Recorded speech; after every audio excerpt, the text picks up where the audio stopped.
Warrior, ladies and gentlemen, episode 8. You'll know when you're losing the fight. And it's your boy Icon with another TV with a review for you going over that Warrior.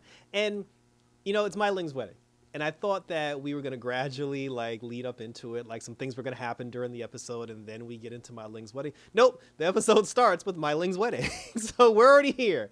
And we didn't even get some clips or like a couple of scenes before the opening credits. The opening credits just start and now we're at the wedding. So we're at My Ling's wedding. And this is probably the easiest thumbnail I'll ever have to choose. So she comes out. They have the traditional Chinese wedding with all the fixins and everything. The whole Chinatown is there pretty much, like all the important people. The Tongs are there. Her brother's there. His date's there. A toy is there and everybody's there. So now while they're doing their thing, they're celebrating. While they're celebrating, the elders end up wanting to talk to Leon. His name is Leon. I gotta remember his name is Leon. So they go to, I was calling him, I forgot what I called him in the last episode. So they go to talk to Leon. And when the elders talk to Leon, they're just like, we're happy for you. Congratulations on getting married, because now that you're in charge, you can reel My Ling in and we don't have to worry about her damaging the Tong. And then that's when Leon was like, he was like, no, there's only one voice for the Tong and it is My Ling. And they're just like, no, brother, she is woman, you are man. And they were just like, you're the one in charge now. And then he was just like, I got to go back to my party. So he goes back to My Ling, and then she's like, oh, what happened? And he's like, no, the elders just wanted to talk. And My Ling isn't stupid. She knows what that shit means. So she's already putting the plan into effect because she knows a mutiny is, on her hands. Hazam came over and talked to his sister. He's just like, oh, you look beautiful, sis, and I'm glad that you're happy. So two of them, and I swear to God, this whole season, I love the interactions between Hassam and My Ling. It's just nice to see the two of them come together. So everybody's at the party trying to enjoy themselves. Azam is dancing with his girlfriend. They're making out. Latoya's watching, looking jealous when you was just banging the white chick, all last season.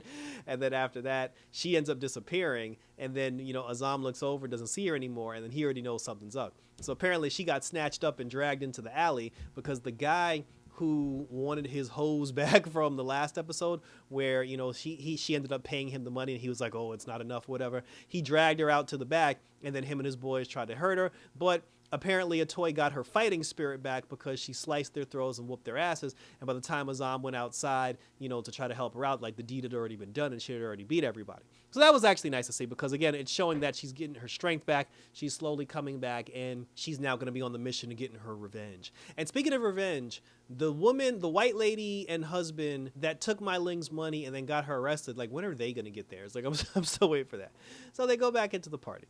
Young June is having a conversation with Assam. He tells Azam, he's just like, hey, the girl is cute, but don't get attached to the printer's daughter because something might happen to her, blah, blah, blah. And I'm just like, that's a bad foreshadow. And then he goes outside. He sees his dad outside in his drawers. Young June is talking to his pops. And then his pops is basically just like, I ain't got it no more. And then he said, when you've scrapped as long as I've scrapped, when you're losing the fight. And that was basically his way of saying he feels like he's dying.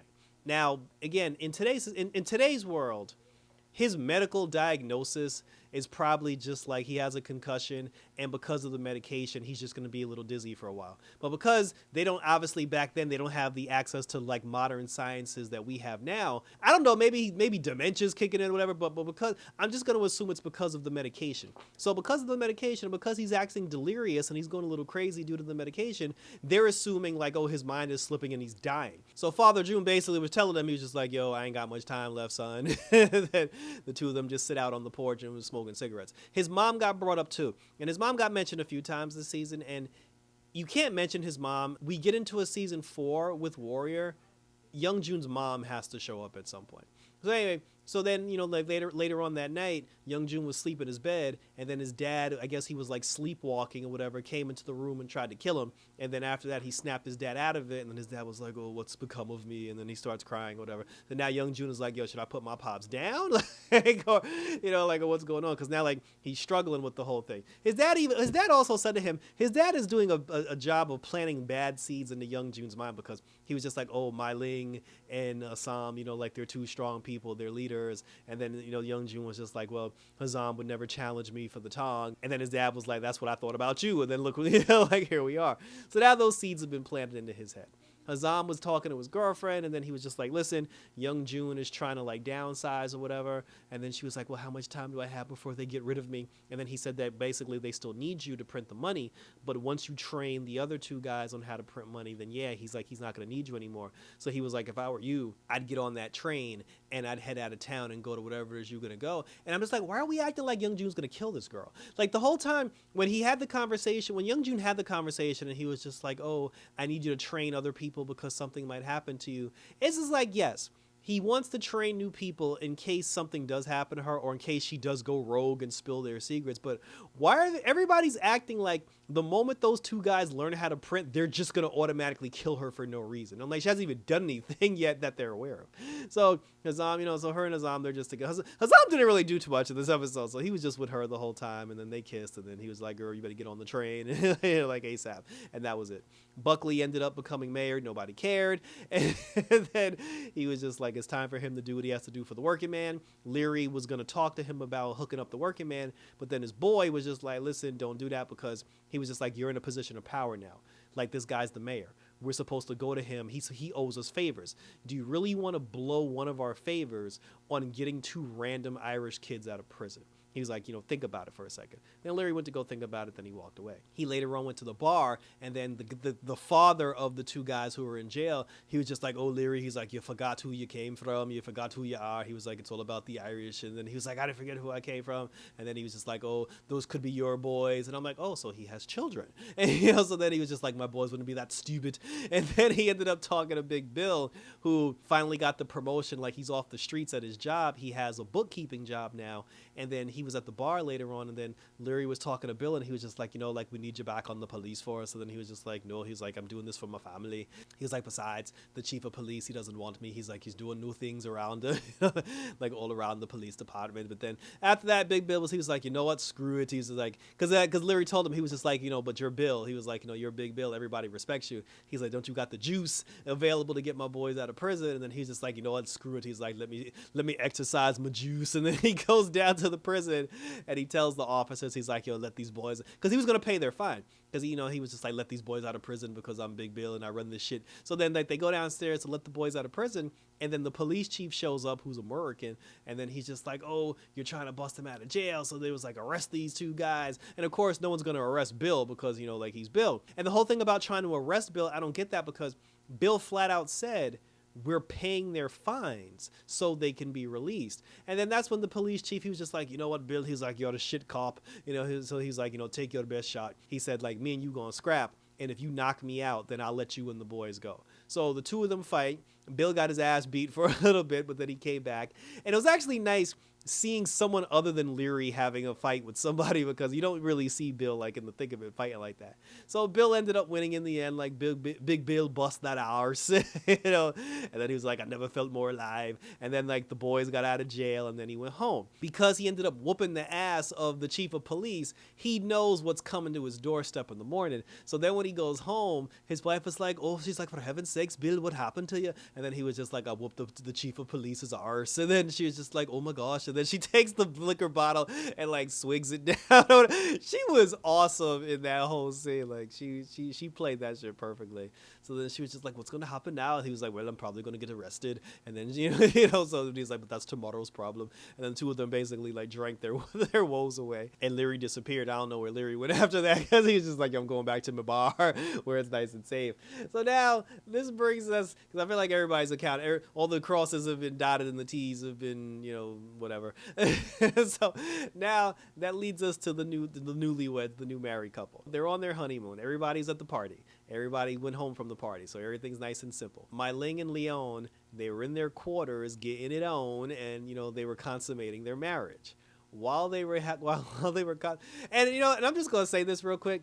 There should have been a scene, just for jokes. There should have been a scene where Assam walks up to Leon, and then he's just like, hey, congratulations. And as her brother, I feel obligated to say this, but if you hurt my sister, I'm going to kick your ass. And, like, it's just like that would have been perfect in that moment. But anyway, so then while Mai Ling and her husband are consummating the marriage, the goons are on the streets basically killing all the elders. because I guess Mai Ling found out that the elders tried to throw a coup and tried to turn Leon against her. So she basically killed all the elders, including Leon's friend, like his best friend who's been with them the whole time. He actually managed to escape his captor. So the person who was trying to kill him did not succeed. And then he shows up the next morning because Mai Ling and Leon, like, they're having breakfast together. He busts in the door like the Kool-Aid man, and he's just like, Mai Ling. And then he's just like, what happened? And Leon's like, what happened? He was like, she killed all the elders, and last night she tried to kill me. I barely survived. And then Leon looks at Mai Ling, and he's like, is this true? But my whole thing is, like, first and foremost, bro, you know for a fact that they went behind her back and tried to get you to flip on her. So she said, she was just like, listen, she said, I try to protect what we have. She was like, they turned their back. And she told him, she was like, like, I offered you friendship and a seat at the table, and this is how you repay me. Like, you tried to, like, overthrow me and kick me off the throne. So, like, Mai Ling is valid, like, in this whole thing. Like, Mai Ling is 100% valid. Like, I have no issue with what Mai Ling did in this whole situation, because honestly, the elders had to go, because they didn't, the whole thing with her squandering the money, whatever, that's not what the problem was. They don't care that she squandered the money. Well, they do care, but they use it as a reason. Their whole problem of why they don't like Mai Ling is the fact that she's a woman leading the Tong. And they wanted Leon to lead. Like, it's treason. Like, it's basically treason. And she did what she had to do, and I salute Mai Ling for her decision to wipe the board clean. So then, when Homeboy tried to kill her to get his revenge, Leon obviously had to step in because he had to protect his wife. And then when he stepped in, him and his boy had an awesome fight. It was a very cool fight. And then in the end, Leon actually put him down, and he unfortunately had to kill his best friend, or his good friend. And then Mai Ling tried to talk some sense. And like, that's the one thing I don't give her credit for, because I'm like, girl, that's not the moment to try to talk to this dude. She should have just left. But then after Leon killed his friend, and he was holding his dead friend in his arms, and he was crying, whatever, that's the moment where she decides to be like, they tried to turn their backs on us, and they were going to destroy us, and now it's just me and you, and we can run things. And he was like, get out of here, woman. And she screamed, and then she ran off. I thought she was going to run to Hassam and, like, go talk to my brother, like, he's crazy. Like, but she didn't do that. She ended up, like, running off, and then he just sat there holding his friend in his hands. He took his friend's dead body to young Chow, and then when he spoke to Chow, he was like, what do I do now? He was like, the elders are gone. There's no one left except Mai Ling. And then Chow was like, no. He was like, you're still here, too. He said, you've been undermining your own position in this whole thing. He was like, you do have a voice. That's your wife. You know what I'm saying? It's like, you do have a say-so. Mai Ling can't do this without you, and she knows that. You need to have more respect for your position and what's going on here. And then after that, he threw his hoodie on, he walked out into the rain, and he's contemplating his life now. Chow actually did have a conversation with Richard, because Richard did come to the party to try to find more about the plates and about, like, the whole thing. Chow told him to kick rocks, but now he noticed that Azam and the printer's daughter had a little thing going, so now he's following them. When Azam was talking to the printer's daughter outside, when he gave her the whole speech about how save your money, girl, and get on that boat, Richard was around the corner, like, sneaking on him. So, like, I don't know if he heard their conversation or not, but he does suspect that they do know something about the plates, because they were having the conversation, like, outside in public. So that was pretty much where we left that. And then now I don't know what Leon gonna do, because him and Mai Ling have, like, it's like day one of their marriage, and now all of a sudden they have a marital conflict. So they do have some talking to do, but honestly, he did the right thing. He protected his wife, and Mai Ling was 100% justified for what she did to the elders. So we'll see what happens to that. And then in the final scene, because there actually was a final scene, like in the final scene, we show the guy that cheated Miss Davenport out of her land. He goes back upstairs to talk about his evil business practices. And then I noticed the guy's house is full of Chinese labor. Like, he has, like, all these Chinese servants. And then they showed this one female servant from behind. And when they showed her from behind, I thought that was the printer's daughter. But then when she turned around, it turned out to be Lai. Lai snuck, because remember I said in the last episode, Lai was looking at a toy. She was like, bitch, you ain't got it, because she almost got her ass handed to her when they were in the whorehouse. But so because of that, she's going rogue now, and she's posing as a servant in this guy's house, and she gonna try to kill him in his sleep. So it just showed that they're just like, he was like, oh, bring a candle and some wine to my quarters. They show you Lai bringing the candle to his quarters. She blew the candle out, and then the episode ended. Thank you for tuning in. So this guy's about to die. Like, this guy's about to die, and Lai's the one that's going to deal the final blow. The problem is, after Lai kills him, Atoy's not going to be happy, and the two of them are going to get into some beef. And I am looking forward to that, because the dynamic of Lai trying to kill him is very interesting, because this dude needs to go. This is episode 8. So we have 2 episodes left, 9 and 10, because I believe we're only getting 10 episodes. So it's time for Homeboy to go. But the fallout of that, we will see what happens. And like I said, thank you for tuning in. this show is the bomb, and I'm really legitimately interested to see where it goes. You know, because there's the whole betrayal thing with Young Jun versus Assam, the fact that Atoy was actually trying to bring both Tongs together under a peace umbrella, and now she's got beef with her husband and everything with the Tong and everybody. There's a whole lot of nonsense going on, but I'm loving it. Share your questions, comments, and/or concerns down below, and we will continue to talk about it. So check out my other reviews, because I have my adventures of Superman and Lois coming on the channel, as well as Harley Quinn. Marvel's Secret Invasion is over, but we got that Blue Beetle coming, I believe, next week. So that was it, guys. So take care. Until next time, for Warrior Action, we're out this